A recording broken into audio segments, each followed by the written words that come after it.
Good morning बच्चों। High school गणित NCERT UP board 2022-23 UP board की तरफ से सभी बच्चों को ये खुशखबरी है कि अब की वर्ष 2022-23 सिलेबस में 30% की छूट की गई है, यानी कि 30% सिलेबस को कम कर दिया गया है। तो आपके लिए ये बड़ी खुशखबरी है और इसे हम अगली वीडियो में विस्तार से बताएंगे कि कौन कौन से चैप्टर आपके सिलेबस से निकाल दिए गए हैं। और अब हम बताते हैं प्रश्नावली 3.4 3.5 का चौथा खंड। प्रश्न नंबर 4 का चौथा खंड हम बताते हैं। एक राजमार्ग पर दो स्थान ए और बी 100 किलोमीटर की दूरी पर हैं। एक कार ए से तथा दूसरी कार बी से एक ही समय चलना प्रारंभ करती हैं। यदि ये कारें भिन्न भिन्न चालों से एक ही दिशा में चलती हैं तो वे 5 घंटे पश्चात मिलती हैं। यदि वे विपरीत दिशा में चलती हैं तो 1 घंटे पश्चात मिलती हैं। दोनों कारों की चाल ज्ञात कीजिए। तो यहाँ पे हम मान लेते हैं, माना पहली कार की चाल x किलोमीटर प्रति घंटा है तथा दूसरी कार की चाल y किलोमीटर प्रति घंटा है।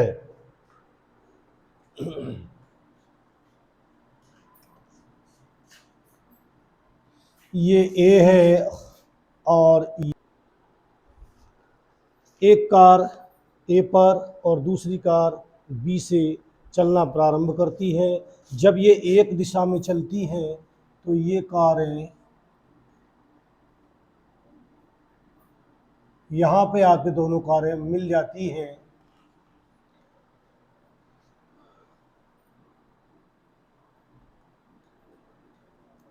यानी कि जब कारें एक ही दिशा में चलती हैं, जब कारें एक ही दिशा में चलती हैं, एक ही समय पर और एक ही दिशा में चलती हैं, यानी कि दोनों कारें इधर को चलेंगी इस तरह से, एक ही समय पर और एक ही दिशा में चलती हैं और वो यहाँ पर आकर 5 घंटे पश्चात मिल जाती हैं। तो पहली कार द्वारा 5 घंटे में चली दूरी, तो हम यहाँ पे निकालेंगे पहली कार द्वारा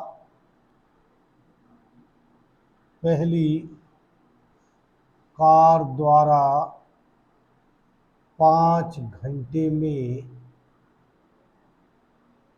चली दूरी बराबर होता है समय गुणा चाल। तो समय है 5 घंटे और चाल है x, तो बराबर हो गया 5x किलोमीटर। अब दूसरी कार द्वारा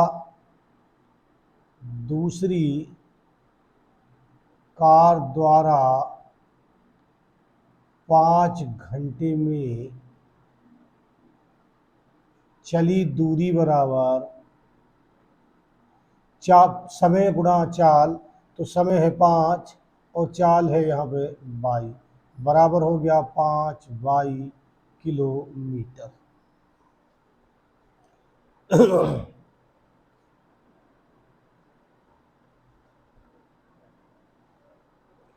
तो दोनों कारें यहाँ से, पहली कार यहाँ से चलती है और वो यहाँ पे आती है 5 घंटे में, दूसरी कार यहाँ से चलकर 5 घंटे में यहाँ पे आती है। तो दोनों कारें, पहली कार 5 घंटे में चलती है 5x, दूसरी कार चलती है 5 घंटे में 5y। अब दोनों का जो अंतर है वो है 100 किलोमीटर का। तो दोनों का अंतर जो है, दोनों दूरियों का अंतर यानी कि 5x माइनस 5y बराबर 100। यहाँ से 5 सब में से कॉमन है तो 5 से भाग कर देंगे तो x माइनस वाई बराबर 20, समीकरण नंबर 1। दूसरा, जब कारें विपरीत दिशा में चलती हैं, जब कारें विपरीत दिशा में चलती हैं, जब कारें विपरीत दिशा में चलती हैं तो 1 घंटे पश्चात एक दूसरे को मिलती है। यानी कि विपरीत दिशा का मतलब यानी कि ये कार इधर को चलेगी और ये वाली कार इधर को चलेगी। तो पहली कार द्वारा 1 घंटे में चली दूरी, पहली कार द्वारा 1 घंटे में चली दूरी बराबर x किलोमीटर। क्योंकि हमारी इसकी चाल है, पहली कार की चाल है x किलोमीटर प्रति घंटा, यानी कि 1 घंटे में x किलोमीटर, तो पहली कार 1 घंटे में चलेगी x किलोमीटर और दूसरी कार द्वारा 1 घंटे में चली दूरी बराबर हो जाएगी 22 किलोमीटर। तो अब पहली यहाँ से यहाँ तक चली, दूसरी यहाँ से यहाँ तक चली, टोटल जो दूरी है वो है 100 किलोमीटर, यानी कि x प्लस वाई बराबर 100। ये हो गई समीकरण नंबर 2। अब हम समीकरण 1 तथा 2 को जोड़ने पर, समीकरण 1 तथा 2 को जोड़ने पर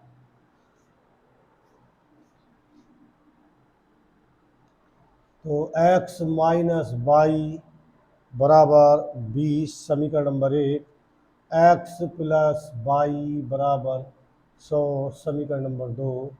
यहाँ पे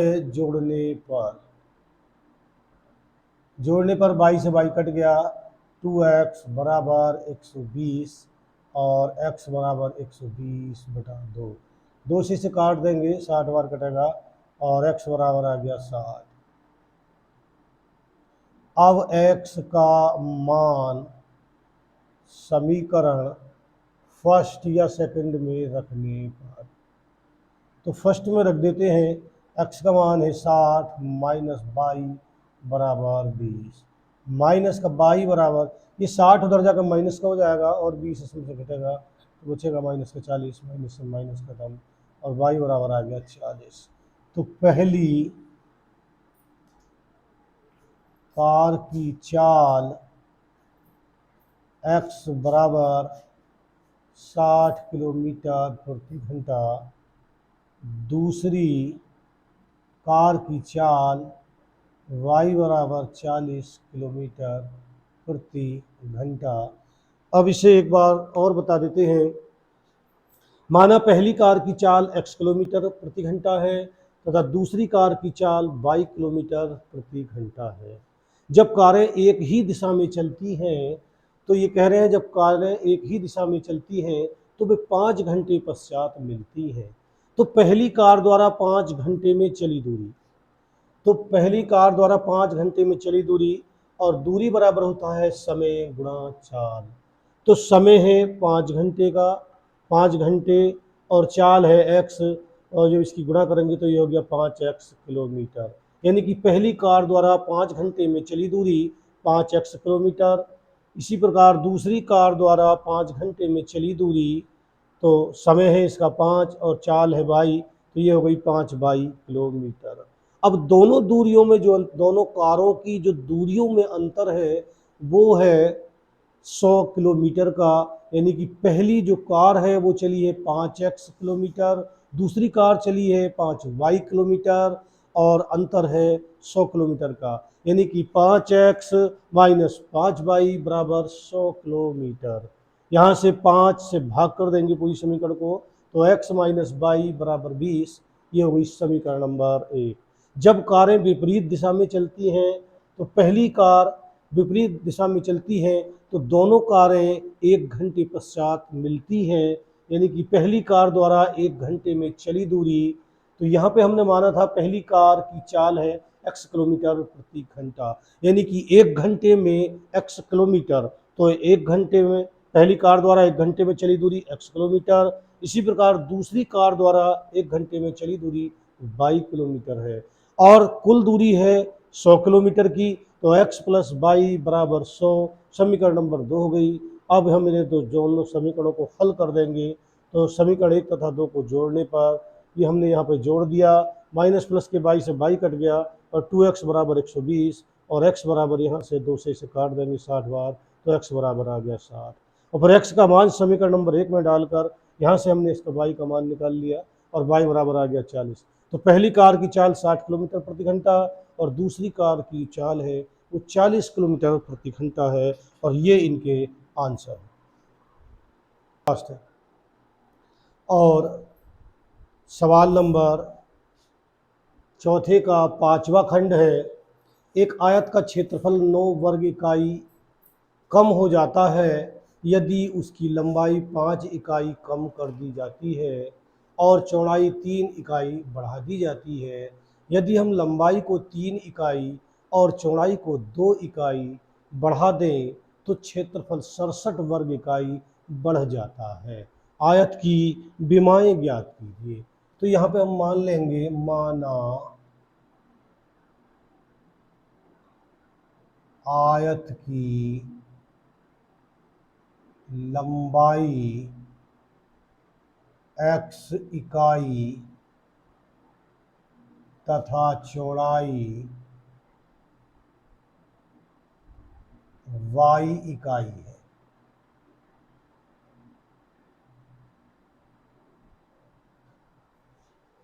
अब ये कहते हैं यदि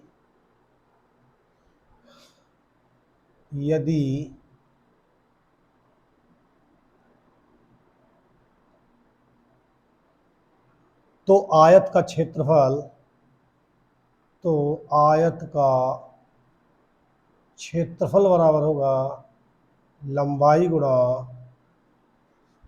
चौड़ाई।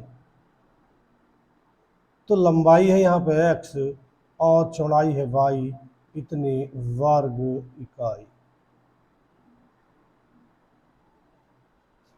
अब ये कहते हैं यदि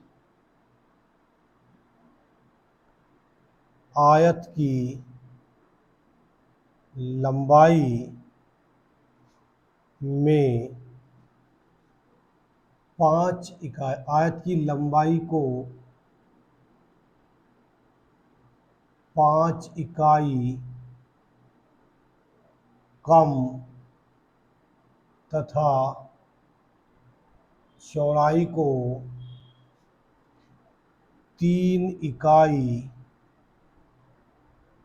कम कर दें तो लंबाई, तो यहाँ पे लंबाई हो जाएगी कम तथा 3 इकाई बढ़ा दें, 3 इकाई बढ़ा दें तो लंबाई को हम 5 इकाई कम करेंगे तो लंबाई है हमारी पहले x और इसे 5 कम कर देंगे तो लंबाई हो जाएगी इतनी इकाई, x माइनस 5 इकाई, और चौड़ाई हो जाएगी यहाँ पर y है चौड़ाई, y प्लस 3 इकाई।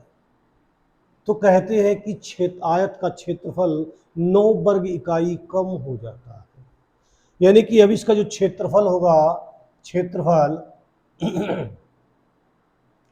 आयत का क्षेत्रफल लंबाई गुणा चौड़ाई, तो लंबाई है x माइनस 5, चौड़ाई है y प्लस 3, और पहले जो क्षेत्रफल था वो था एक्स वाई, यानी कि x माइनस 5 और x प्लस 3, तो क्षेत्रफल पहले से कम हो जाता। तो पहले क्षेत्रफल था एक्स वाई, अब क्षेत्रफल ये हो गया, और ये जो क्षेत्रफल है वो 9 वर्ग इकाई कम हो जाता है पहले से।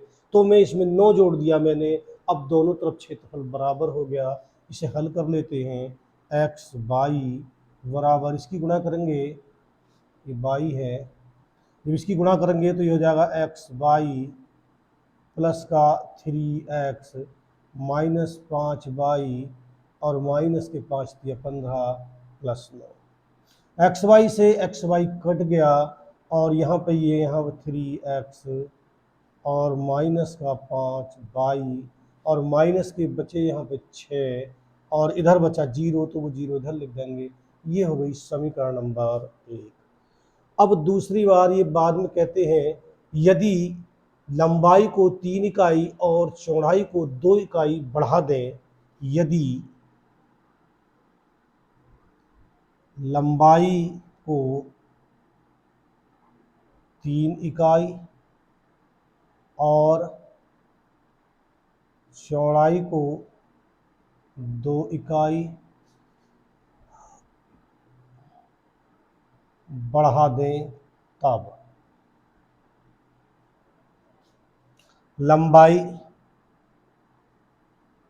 लंबाई थी पहले x, 3 बढ़ा देंगे तो प्लस 3 इकाई, चौड़ाई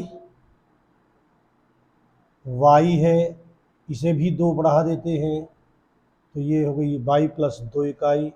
तो कहते हैं कि क्षेत्रफल 67 वर्ग इकाई बढ़ जाता है। तो पहले जो क्षेत्रफल था हमारा वो था एक्स बाई, और अब हो गया x प्लस 3 गुणा वाई प्लस 2, यानी कि लंबाई है x प्लस 3, चौड़ाई है y प्लस 2, तो 67 वर्ग इकाई बढ़ जाता है। यानी कि ये जो क्षेत्रफल है ये वाला बढ़ जाता है इससे, तो इसमें से घटा देंगे, 67 को घटा देंगे। अब दोनों क्षेत्रफल आपस में बराबर हो गए। इसे भी हल कर लेंगे तो x बराबर, इसकी गुणा करेंगे तो एक्स बाई प्लस का, इसकी गुणा करेंगे इससे तो 2x प्लस का 3y और प्लस का 6 और माइनस का 67। एक्स वाई से एक्स वाई कट गया, इसे यहाँ पे लिख देंगे 2x प्लस 3y और माइनस, इसमें से घटा देंगे तो बचेगा 61 और बराबर, इधर बचेगा 0 तो उधर लिख देंगे। ये हुई समीकरण। अब हम इन दोनों समीकरणों को हल करेंगे, तो यहाँ पे लिख लेते हैं और इन्हें वज्र गुणनखंड विधि से हल कर देंगे। 3x माइनस 5y माइनस का 6 बराबर 0, समीकरण नंबर 1। दूसरी है 2x प्लस 3y माइनस 61 बराबर 0, समीकरण नंबर 2। अब हम इन्हें वज्र गुणनखंड विधि से हल कर देते हैं।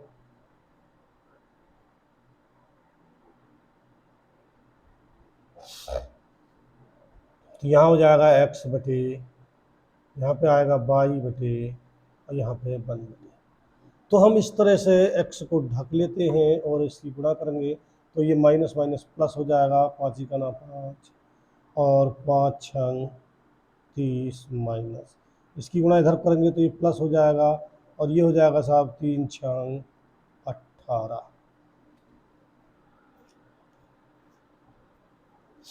अब इसे बीच वाले को ढक लेंगे तो इसकी गुणा इधर करेंगे तो ये हो जाएगा माइनस का 2 छक्का 12 और माइनस, इसकी इधर को गुणा करेंगे तो माइनस माइनस प्लस, 3 का ना 3 और 3 छंग 18। फिर इसे ढक लेंगे इस तरह से तो ये हो जाएगा 3 तिया 9 प्लस 2 पंजे 10 माइनस माइनस प्लस 2 पंजे 10। तो ये हो जाएगा x बटे 8 5 13 का 3, हासिल लगा 1 1 और 1 2, और ये हो गया साहब 3 बराबर बाई बटे, यहाँ से इसमें से घटाएंगे तो यहाँ से बचेगा 1 और इसमें से बचेगा यहाँ से 7 और ये बचेगा 1 बराबर, और ये आ गया 1 बटा 19। अब इन्हें हम दोनों को पहले इसे और इसे बराबर कर लेंगे, यानी कि x बटे 323 बराबर 1 बटा 19। आधी गुणा कर लेंगे तो ये हो जाएगा 19x बराबर 323 और x बराबर 323/19। अब इसे 19 से काट देंगे हम, 19 से भाग करेंगे तो ये पूरा पूरा कटेगा 19 ही कना 19। तो यहाँ से बचेगा 11, यानी कि इसमें से घटा लेंगे 32 में से 19 घटा लेंगे तो 12 में से 9 गए तो 9 3 12 और यहाँ से 1 बचा, 3 उतार लिया और 19 सत्ते 133। तो ये हो गया हमारा x बराबर 17। और अब इसे और इसे बराबर करते हैं तो 22/171 बराबर 1/19। आधी गुणा करेंगे इसकी तो ये हो जाएगा 19, 22 बराबर 171 और y बराबर 171/19। तो 19 नमा 171, तो y बराबर आ गया यहाँ पे 19। तो हमारा जो निकल के आया, आयत की लंबाई x बराबर 17 इकाई और चौड़ाई y बराबर हो गई हमारी, यहाँ पे y बराबर आ गया 9। तो y बराबर आ गया यहाँ पे 9 इकाई। तो 19 नमा 171, यानी कि y बराबर 9 इकाई और x बराबर 17 इकाई। तो ये इसके आंसर है।